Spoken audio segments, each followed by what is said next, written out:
Welcome back to the Stephen Knight Show. Adam, how's it going in DC? It's going great, Steven. How are you guys?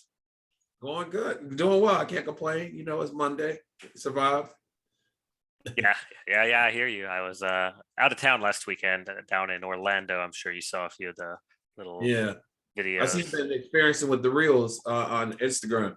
Yeah, I can see why the kids like them. I'm still getting used to them. Of course, if you saw them, I don't know what I'm doing with them half the time, but they're fun to make. I'll say Yeah. that. So I don't know if they're any value, but I enjoy it. Well, good. Well, listen, I'll let you all take it away with movie reviews. Sure thing. So I did get a chance to see a movie last week during Mother's Day, and that movie was the big movie of the moment, Doctor Strange, Multiverse of Madness. And this is a continuation of the Marvel Cinematic Universe. I think we're in stage 4 now, hinted to in the Spider-Man movie of kind of opening this whole multiverse. And this is the second Doctor Strange movie, and it's a story of him kind of approaching the multiverse and learning to, I don't want to say I guess save the world, but maybe save his universe, save his reality. So this is a heavy Marvel movie, and by that I mean you're going to have to watch a lot of them. You're going to have to know a lot of things. WandaVision plays a big part in this movie. So if you're not up to speed on the most recent Marvel movies, most recent Marvel series and things like that, this is going to be a bit confusing. But otherwise, it's pretty fun. Benedict Cumberbatch does a great job as Doctor Strange. We get to see kind of the fun parts of the multiverse and things like that. It does kind of waver here and there, and sometimes it kind of gets a little confusing, and I would say actually gets a little lost in the way it's pacing itself. And it is one of those movies where it's an immediately like you can't do this, and then 5 seconds later they do it anyway. A little bit of those moments, so just kind of make sure you get yourself lost in that kind of that Marvel world and don't think too hard. It's definitely a movie try not to think too hard about. But if you're looking for the next Marvel movie, there's a reason. The acronym Multiverse of Madness does stand for Mom. It was released during Mother's Day weekend, so there's a little bit of a theme there as well. But yeah, if you're a Marvel fan, you're gonna love this one. Yeah. I was going to actually review this one as well, and I agree with you. You have to have watched the Avengers Infinity War series. You have seen the last Spider-Man. You have to have watched WandaVision, and you have to have seen the first Doctor Strange movie in order for you to understand what's going on in this film. And then there's some just Marvel history that you should know, because people aren't really understanding Wanda at this point. Let me put things into perspective in case you didn't know, and it's about to be spoiler alert for people that don't. Wanda is Magneto's daughter. That should sum it up for everybody. That is his daughter. That's why she's crazy. So keep that in mind. If you've seen WandaVision, keep in mind what Magneto was trying to do with Genosha when he wanted all the mutants to live in Genosha. Wanda just wanted a place where she could do what she wanted to do without anybody bothering her. And they didn't let that happen. So she lost her mind. So investigate that. Do some research on that. Yeah, and to add on to that, this is the first little inkling. The multiverses mean it's kind of like that whole Rick and Morty thing, right? You can play around with all these different storylines. You can make up anything, and nothing really is sacred or forbidden. You will start seeing Disney's acquisition of Fox in this movie, and I won't spoil it more than that. But you'll start noticing things that they're pulling things in. They're finally pulling the whole Marvel world back together. Yes. And I'm going to support you on that. I'm not going to say too much more. I'm done. Yeah, because I was excited. I'll say this: I didn't see any trailers for this movie because I knew I was going to watch it. But I was excited when certain things happened, and I was like, "Wow, this is pretty cool." Yeah. So, again, if you're a fan, check it out. But if you're not, do your research, watch a lot before you go into this. Yeah. Did you see anything else? The only thing I did start watching Moon Knight now that it's all out all at once. I'm only a couple episodes in. I'm excited to see where it goes. It's kind of fun so far. It's a little. It took a little longer than the Moon Knight character to actually appear than I wanted, but I know that they're kind of building into something. So, it only being 6 episodes, I think it'll be an easy one to kind of go through. Yeah. And I was impressed at the fact that Oscar Isaacs is the one that produced this. And I've been noticing a trend with a lot of these Marvel movies. The ones that turn out the best are the ones that when the fans of those characters Mm-hmm. are in the movies and they are producing them, they turn out the best. So I Yep. hope they keep the trend coming. Yep. And that's all I had time for. So. Okay. So other than the Doctor Strange movie, I saw 2 other films. One is a film called Ida Red. I'm hoping to land an interview to get the director, John Schwab, to talk about his film. This Ida Red film stars Josh Hartnett, Deborah Ann Wall, Frank Grillo, and Sophia Hublitz. And it's basically about a crime family. It kind of puts me on the order of if anyone saw Animal Kingdom, where the mom is, like the queen pin, and she's pulling levers, making things happen. But Melissa Leo plays the mom, and she does a hell of a job in this movie. From just being in prison, pulling levers and pulling strings and getting her offspring to do dirty deeds out in the open. In her last request is that she wants to be out of jail because she doesn't have long to live, and she wants her last breaths to be on the outside of the jail. So the big scheme is to pull off this last job so they can be free. And of course, there's a whole bunch of obstacles in the way, and there's a whole bunch of crookedness happening. There's rats involved, but it's a great crime movie. Check it out. It's layered, it's complicated, and it's action-packed. That's all I can pretty much say about it without spoiling too much. It's on Showtime, so check it out. It's called Ida Red. I give it 2 thumbs up, so check it out. And the last movie that I saw, I actually just watched it yesterday. It's a movie called Clean. It's actually streaming on the AMC network. And this movie is produced by Adrian Brody, who stars Adrian Brody, McKelty Williamson, RZA is in this movie, and Richie Merritt also is in this movie.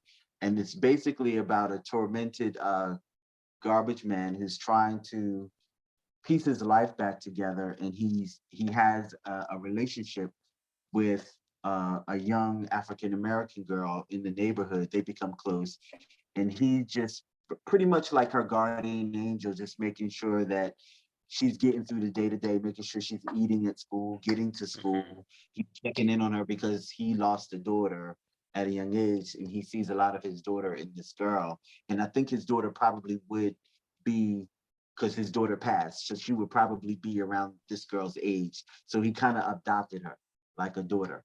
And then the girl lives with her grandmother, and I think something happens with the family, and the girl becomes in danger.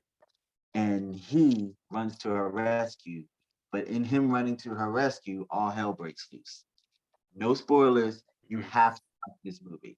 Adrian Brody also produced it, and he also produced the soundtrack.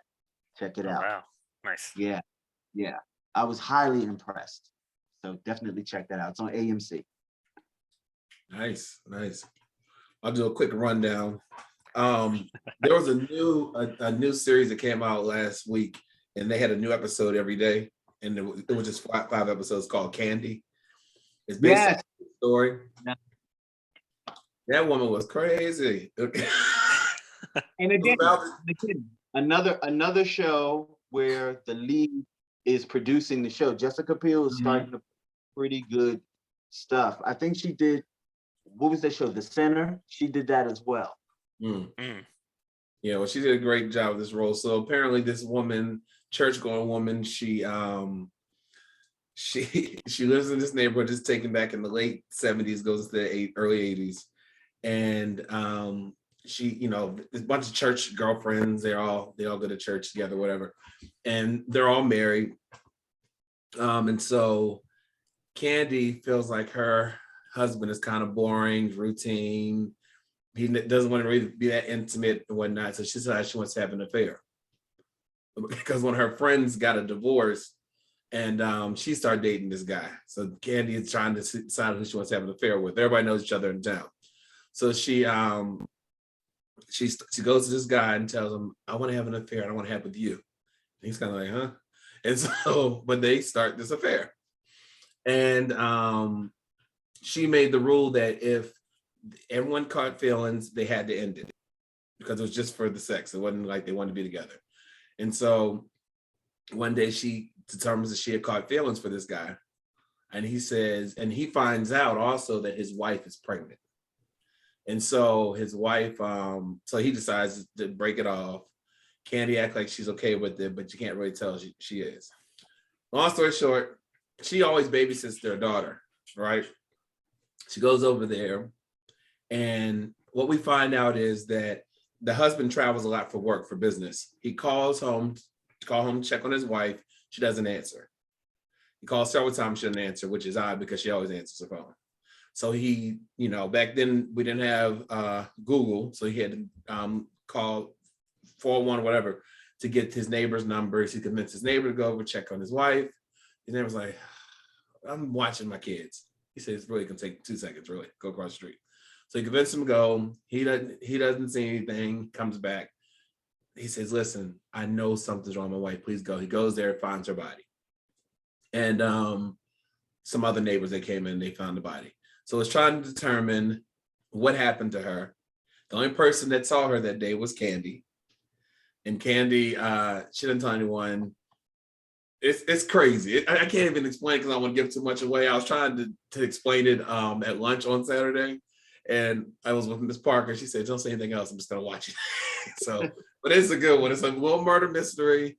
And it's based off a true story. Based off a true story. I had to look up the characters. They did a great job with the characters. Candy is still alive. They're all still alive, well, except for the woman that was murdered. But Candy's changed her last name. She went to her maiden name. Her and her husband got divorced. I mean, it's just a lot of crazy stuff, but the character's still alive. And I actually found her ex-husband on Facebook. It's crazy. But you got to watch that. Candy. First Ladies, really good. I just wish they wouldn't have had criticized Viola Davis, her portrayal of Michelle Obama, because now every time I see her playing that role, I just think of that criticism. But it's actually a good show. It's a really good series. Winning Time, I finished that last week. They had their season finale. Really good. And they said see season 2. So probably they might have a season 2. Real Housewives of Atlanta's back on. They had an interesting episode yesterday. And, a lot of people thought it would be kind of boring because Nene's not there, Portia's not there, Cynthia's not there. They do have a new woman who's Olympic track star. She's on there. And the show's good. Marlo has her peach now. So, she's been on the show forever, but she never had a peach. She has a peach, and there's still drama and art like everything else. So they're back. Wait a minute, so can I ask a question? How is she a housewife? Just because she's been on the show and people have been campaigning for it. But yeah, she's back. Let's see if I want to talk about anything that happened. I don't know. Yeah, she's back. Okay. Sheree's back this season as well. She had been gone for a while. And for the most part, everyone gets along. But Sheree has a problem with the actress. I can't think of her name. She liked her at first, but then she heard, apparently they share an assistant, and he was going around telling her business, and she was going around telling other people, and it kind of got out. And so she was like, I thought you were cool at first, but why you tell my business? And now it's a thing. We heard the assistant, you're mad at the assistant, but he also is going around saying your husband's gay. It was just all this stuff. So drama, housewives. Nobody signed NDAs? Like, huh? Nobody signed in. That's an easy pick. Well, he's been on there. He running his mouth, catty little guy. But I was on this weekend. I was looking for something to watch. I think it was this week, Thursday or so. I was looking for something to watch on Hulu, and I saw this movie with Lily Tomlin. It's called Grandma, and I was like, "Oh, I love her, so let me check it out." Hey, it was a really good movie, and it's not new. I think it was like 2016, but she plays a grandmother. Obviously, her granddaughter comes to her. Now she's a widow. She was married to a Black woman who passed away. We don't see that, but she's looking at pictures and reminiscing and whatever. Granddaughter comes to her house. I need to borrow $500. She said, "Okay, for what?" She wants to get an abortion. And so Lily's saying that's ridiculous. Abortion don't cost that much. I'll take you to the clinic. They'll do it for a lot cheaper. Go to the clinic. Clinic's closed. It's to turn to something else. She's kind of like a Medea-like character, cussing everybody out, fighting. She just gets punched out by this little girl. I think Girl Scout cookie or something because she got into her mom. But there's a comedic side to it, but it's also some touching parts of it. And she carries the movie, and she does a great job doing it. Like really does. But yeah, I did recommend it. It was just something I just ran across. I said, "I'll watch this." It wasn't long, and it was really good. So checked it out. And also 911 with Angela Bassett. It's always a great one as well. You didn't start watching The Staircase yet? What's that on? Because I was kind of leaving that for you to start watching. HBO, I think. It's on HBO? Yeah. I'll put it on my list. I was looking for a new series. The Staircase. Okay. Yeah, I've heard good things about it. Huh? You saw the documentary, right? The Staircase. I don't think so. What's that on? Oh, you do it in reverse. You watch the series and then you go watch the documentary. Yeah, to see how true it is. Okay. Yeah. All right. Anything coming down the pipeline? Bob's Burgers movie. I love cartoons, so I'll be watching that.